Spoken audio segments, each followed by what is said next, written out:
ಇವತ್ತಿನ ವಿಡಿಯೋದಲ್ಲಿ ನಿಮಗೆ ದೊಡ್ಡ ಪ್ರಮಾಣದಲ್ಲಿ ಸಮಸ್ಯೆ ಇದೆ, ಕೋರ್ಟ್ ಕೇಸ್ಗಳಿದೆ, ಆರೋಗ್ಯ ಸಮಸ್ಯೆ ಇದೆ, ವಿಪರೀತ ಸಾಲದ ಸಮಸ್ಯೆ ಇದೆ ಅಂತಂದರೆ ಕಾಲ ಅಷ್ಟಮಿ ದಿನ ಭಗವಂತನ ಹತ್ತಿರ ಈ ಒಂದು ಸಂಕಲ್ಪವನ್ನು ಮಾಡಿಕೊಂಡು ನೀವು ಈ ದಿನ ಸ್ಟಾರ್ಟ್ ಮಾಡ್ಬೋದು.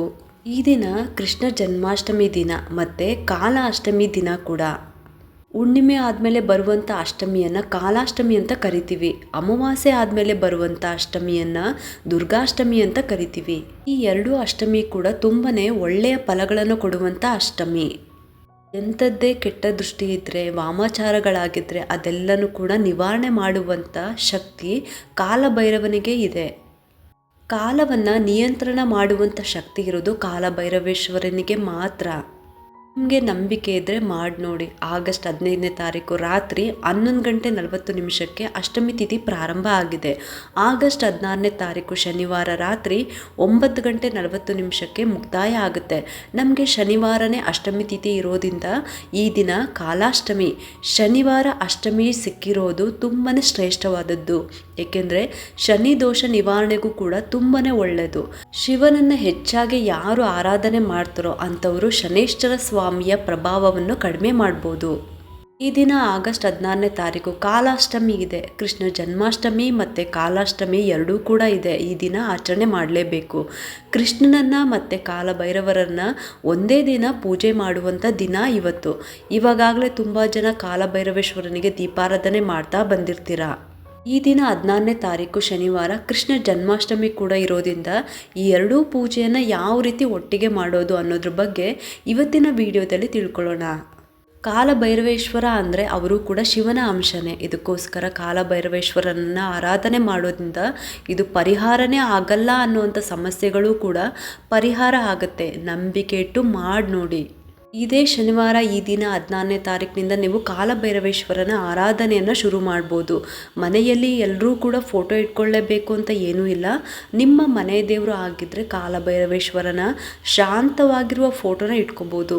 ಹೆಚ್ಚಾಗಿ ಅವರ ಒಂದು ಉಗ್ರ ರೂಪವನ್ನೇ ನಾವು ಎಲ್ಲ ಕಡೆ ನೋಡಿರ್ತೀವಿ. ಅದಕ್ಕೋಸ್ಕರ ಮನೆ ದೇವರು ನಮಗೆ ಕಾಲಭೈರವೇಶ್ವರ ಅಂತ ಅನ್ನೋರು ಶಾಂತವಾಗಿರುವ ಆ ರೂಪದಲ್ಲಿರುವ ಫೋಟೋನ ಖಂಡಿತವಾಗ್ಲೂ ಮನೆಯಲ್ಲಿ ಇಟ್ಕೋಬೋದು. ತುಂಬಾ ಒಳ್ಳೆಯದು.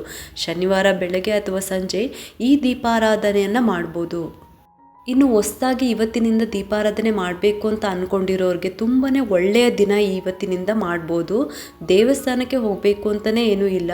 ನಿಮಗೆ ದೇವಸ್ಥಾನ ಹತ್ತಿರ ಇದೆ ಅಂತ ಅಂದರೆ ಅಲ್ಲಿ ಹೋಗ್ಬಿಟ್ಟು ನೀವು ಬೂದುಗುಂಬಳಕಾಯಿ ದೀಪಾರಾಧನೆ, ತೆಂಗಿನಕಾಯಿ ದೀಪಾರಾಧನೆ, ಹಾಗಲಕಾಯಿ ದೀಪಾರಾಧನೆ, ಬೆಲ್ಲದ ದೀಪಾರಾಧನೆ, ಸಪೋಟ ದೀಪಾರಾಧನೆ, ಮಣ್ಣಿನ ದೀಪಾರಾಧನೆ, ಮೆಣಸಿನ ದೀಪಾರಾಧನೆ, ಬೀಟ್ರೋಟ್ ದೀಪಾರಾಧನೆ, ಈ ಥರ ಒಂದೊಂದು ಸಮಸ್ಯೆಗೆ ಒಂದೊಂದು ದೀಪಾರಾಧನೆಯನ್ನು ಮಾಡಬೇಕಾಗುತ್ತೆ. ಇದ್ರ ಬಗ್ಗೆ ಹಿಂದಿನ ವಿಡಿಯೋದಲ್ಲೂ ಸಾಕಷ್ಟು ವಿಡಿಯೋನ ಮಾಡಿ ಶೇರ್ ಮಾಡಿದ್ದೀನಿ.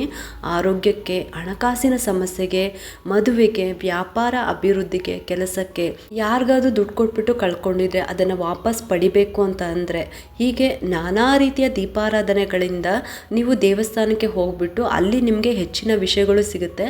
ಕೆಲವರು ದೇವಸ್ಥಾನಗಳಿಲ್ಲ ನಮ್ಮ ಮನೆ ಹತ್ತಿರ, ಸಾಕಷ್ಟು ಜನರು ಇರೋ ಜಾಗದಲ್ಲಿ ಕಾಲಭೈರವೇಶ್ವರ ದೇವಸ್ಥಾನ ಇರೋದಿಲ್ಲ. ಅದಕ್ಕಾಗಿ ಮನೆಯಲ್ಲೇ ದೀಪಾರಾಧನೆಗಳನ್ನು ಮಾಡ್ಬೋದಾ ಅಂತ ಕೇಳೋರಿಗೆ ಇದೆಲ್ಲ ಮಾಡೋಂಗಿಲ್ಲ. ಬೆಲ್ಲದ ದೀಪನ ಹಚ್ಬೋದು ಅಷ್ಟೇ ಮನೆಯಲ್ಲಿ. ಕೆಲವೊಂದು ದೇವಸ್ಥಾನದಲ್ಲೇ ಮಾಡಬೇಕಾಗುತ್ತೆ.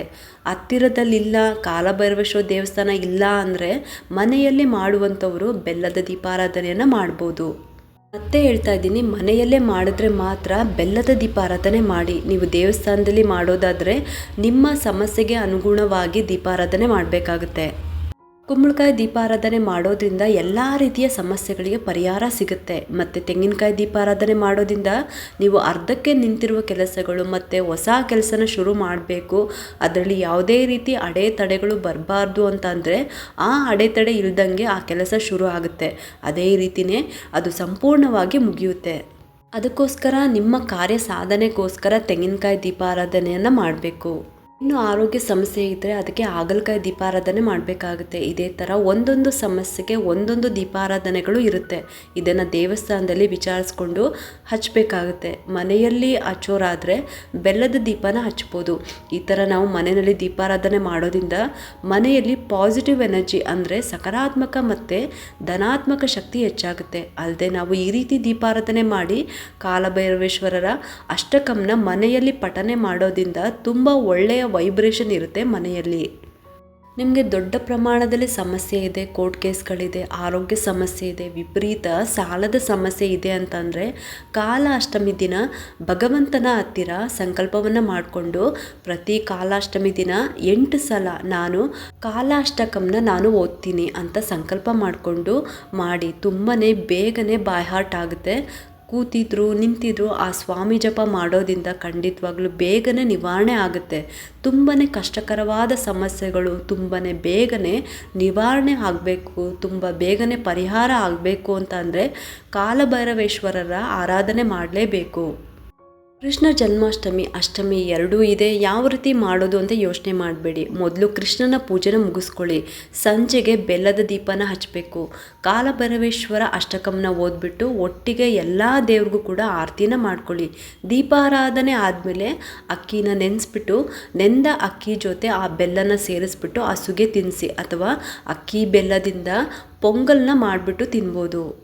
ಮನೆಯಲ್ಲಿ ಶಿವಲಿಂಗ, ಶಿವನ ಫೋಟೋ, ಲಿಂಗದ ವಿಗ್ರಹ ಇದ್ರೂ ಸಾಕು.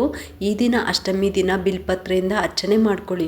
ಅಂದರೆ ಶಿವನ ಅಷ್ಟೋತ್ತರವನ್ನು ಅಥವಾ ಓಂ ನಮಃ ಶಿವಾಯ ಅಂತ 108 ಸಲ ಹೇಳ್ತಾ ಬಿಲ್ಪತ್ರೆಯಿಂದ ಅಷ್ಟೋತ್ತರವನ್ನು ಮಾಡ್ಕೊಳ್ಳಿ. 2 ಬೆಲ್ಲದ ದೀಪನ ಹಚ್ಚಬೇಕು. ಈ ಬೆಲ್ಲದ ದೀಪನ ಯಾವ ರೀತಿ ಹಚ್ಚಬೇಕು, ಯಾವ ರೀತಿ ಮಾಡಬೇಕು ಅಂತ ನಾನು ಸುಮಾರು ವಿಡಿಯೋದಲ್ಲೂ ಮಾಡಿ ನಿಮಗೆ ಶೇರ್ ಮಾಡಿದ್ದೀನಿ.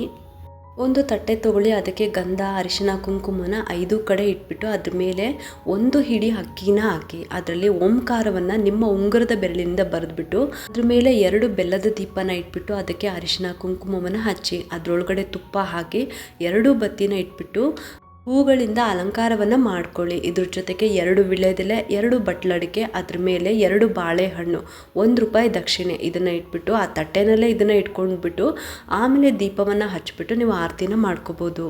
ಈ ರೀತಿ ರೆಡಿ ಮಾಡಿಟ್ಕೊಂಡ್ಬಿಟ್ಟು ನಿಮ್ಮ ದೇವ್ರ ಮನೆಯಲ್ಲಿ ಇದನ್ನು ಇಟ್ಕೊಳ್ಳಿ. ಮೊದಲು ನಿಮ್ಮ ಮನೆಯ ದೇವ್ರ ಮನೆಯಲ್ಲಿ ಯಾವ ದೀಪ ಹಚ್ಚುತ್ತೀರೋ ಆ ದೀಪವನ್ನು ಹಚ್ಬಿಟ್ಟು ಪೂಜೆ ಮಾಡಿ ಆ ದಿನದ ಸ್ತೋತ್ರ ಮಂತ್ರಗಳನ್ನು ಹೇಳ್ಕೊಂಡು ಕೊನೆಯಲ್ಲಿ ಈ ದೀಪನ ಹಚ್ಚಿ ಆರತಿಯನ್ನು ಮಾಡಬೇಕು. ಆ ನಂತರ ಕಾಲಾಷ್ಟಕಮನ್ನು ಹೇಳ್ಕೋಬೇಕು. ತುಂಬಾ ಸುಲಭವಾಗಿ ತುಂಬಾ ಚೆನ್ನಾಗಿದೆ ಕೂಡ ಹೇಳೋದಕ್ಕೂ ಕೂಡ. ಕಾಲಭೈರವೇಶ್ವರ ಅಷ್ಟಕಂನ ನಾನು ಡಿಸ್ಕ್ರಿಪ್ಷನ್ ಬಾಕ್ಸ್ನಲ್ಲೂ ಕೂಡ ಕೊಟ್ಟಿರ್ತೀನಿ. ಒಂದ್ಸಲಿ ಚೆಕ್ ಮಾಡಿ ನೋಡ್ಕೊಂಬಿಟ್ಟು ನೀವು ಹೇಳ್ಕೊಬೋದು. ಪ್ರತಿಯೊಬ್ಬರು ಕೂಡ ತುಂಬಾ ಸುಲಭವಾಗಿ ಹೇಳ್ಕೊಳ್ಳುವಂಥ ಅಷ್ಟಕಂ ಅದು. ಇದಿಷ್ಟು ಕೂಡ ಈ ದಿನ ಕಾಲಾಷ್ಟಮಿ ಮತ್ತು ಕೃಷ್ಣ ಜನ್ಮಾಷ್ಟಮಿ ಆಚರಣೆಯನ್ನು ಒಟ್ಟಿಗೆ ನಾವು ಯಾವ ರೀತಿ ಪೂಜೆನ ಮಾಡ್ಕೋಬೋದು, ಯಾವ್ಯಾವ ಸಮಸ್ಯೆಗಳಿಗೆ ಯಾವ ರೀತಿ ನಾವು ನಿವಾರಣೆ ಮಾಡ್ಕೋಬೋದು, ಯಾವ ರೀತಿ ದೀಪಾರಾಧನೆ ಮಾಡಬೇಕು ಅಂತ ಇವತ್ತಿನ ವಿಡಿಯೋದಲ್ಲಿ ಸಂಪೂರ್ಣವಾಗಿ ನಿಮಗೆ ತಿಳಿಸ್ಕೊಟ್ಟಿದ್ದೀನಿ. ನಿಮಗೆಲ್ಲರಿಗೂ ಆ ಒಂದು ಕೃಷ್ಣನ ಮತ್ತು ಕಾಲಭೈರವರ ಅನುಗ್ರಹ ಯಾವಾಗಲೂ ಕೂಡ ಇರಲಿ ಅಂತ ಹಾರೈಸ್ತಾ ಈ ವಿಡಿಯೋನ ಮುಗಿಸ್ತಾ ಇದ್ದೀನಿ. ಈ ವಿಡಿಯೋ ಏನಾದರೂ ಇಷ್ಟ ಆಗಿದ್ದರೆ ಒಂದು ಲೈಕ್ ಮಾಡಿ, ಶೇರ್ ಮಾಡಿ ಮತ್ತು ಸಬ್ಸ್ಕ್ರೈಬ್ ಮಾಡಲು ಮರಿಬೇಡಿ. ಯಾಕೆಂದರೆ ನೀವು ಮಾಡೋ ಒಂದು ಸಬ್ಸ್ಕ್ರೈಬಿಂದ ನಮ್ಮಂತಹ ಸಣ್ಣ ಸಣ್ಣ ಚಾನಲ್ಸ್ಗೆ ಒಂದು ಸಪೋರ್ಟ್ ಮಾಡ್ದಂಗೆ ಆಗುತ್ತೆ. ಮತ್ತೆ ಸಿಗ್ತೀನಿ ಮುಂದಿನ ಹೊಸ ವಿಡಿಯೋದೊಂದಿಗೆ ಅಂತ ಹೇಳ್ತಾ ಈ ವಿಡಿಯೋನ ಮುಗಿಸ್ತಾ ಇದ್ದೀನಿ. ಸರ್ವೇ ಜನ ಸುಖಿನೋ ಭವಂತು.